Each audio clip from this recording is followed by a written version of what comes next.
Kaya na mga kababayan, dito na po tayo sa may harang, no, sa may razor na barikada. Nakapwesto na rin po dito yung mga pulis.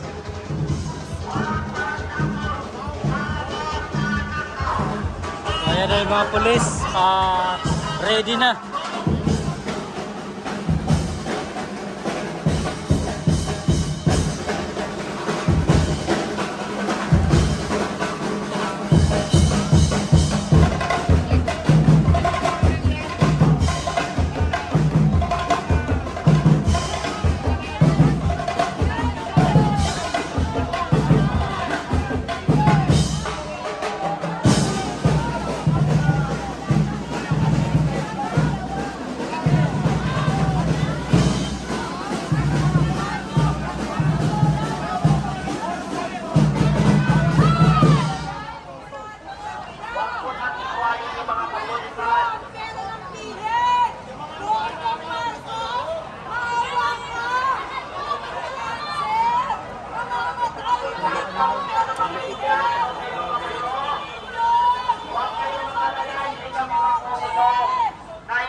Tayo ngayon ay ganito kung bakit parating ang ating hinaing.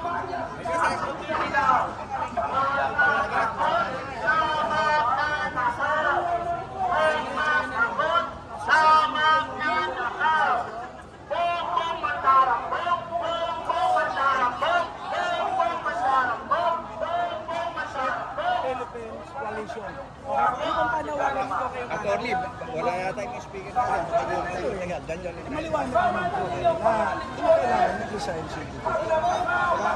Ang dami-dami ng mga lumalabas na korupsyon. Alam naman natin kung sino mas tumahan.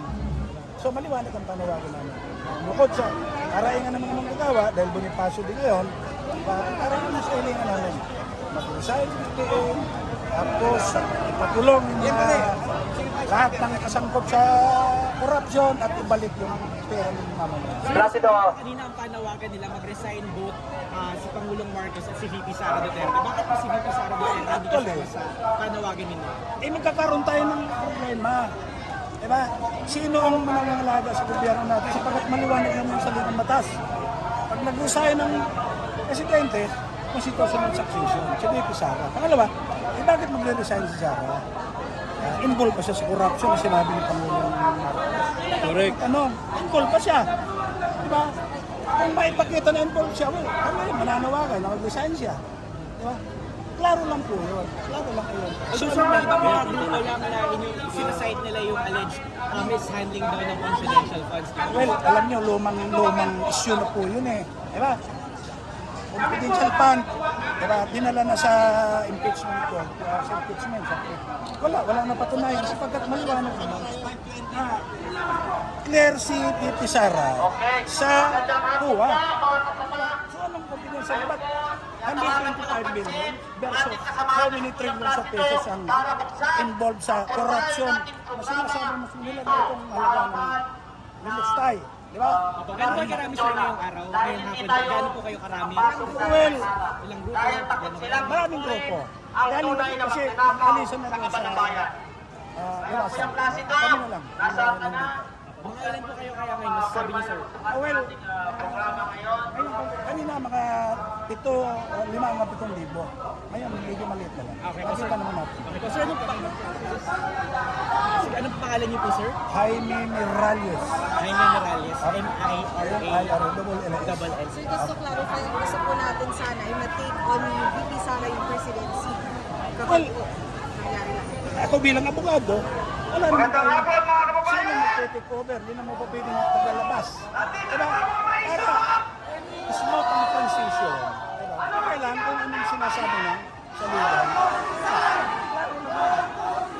Nataon naman si Pipi ang bakit kung hindi naman si Pipi, ganun din naman yung sasabihin namin.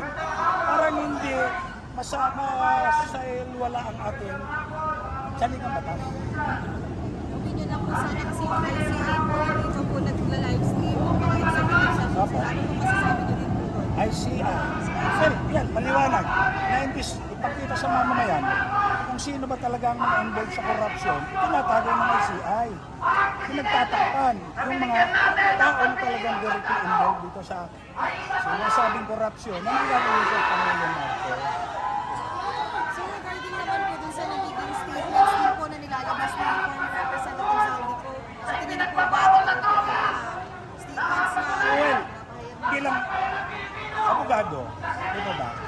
Kung mayroon man tao na dapat magsalita at nakakaalam, saldi ko sapagkat saan ang galing ko itong corruption na ito, di ba, sa resources sa budget. Saldi ko was the former so hindi ko naman sasabi na lahat ito. Pero kung mayroon ng isang tao, dapat na magsabi kung ano nangyari former congressman ko. Yung sinasabi nila na huwag paniwalaan kayo. Hindi raw, yung mga nagsasalita ba, under oath ba? Ang sinasabi ba nila dyan, under oath, hindi rin. So wala tayong dapat paniwalaan. Yung kasama din sa corruption na nagmula sa budget issue. Sir, Dapat specific sabi ko. Sir, ano bang specific group na nire-represent ko po kayo, sir? Kasi ako ang tagapangulo ng Association of Genuine Labor Organization. Association of? Genuine Labor Organization at saka yung Labor Power Movement na nasa loob po yan ng bagong binuong Save the Philippine Coalition. Last Friday lang. So, ito po, Save the Philippines Coalition? Yeah, kasama ko dito. Yung mga kasama kami galing sa Mindanao. Yung mga kasama kami. But this mobilization is spearheaded by labor because of Andres Bonifacio anniversary. So are you expecting more protests from you in the future? Yes, definitely. Sapagkat wala pa napapanagot eh. Wala pa pong dates. Wala pa, pinag-uusapan pa. Pinag-uusapan pa.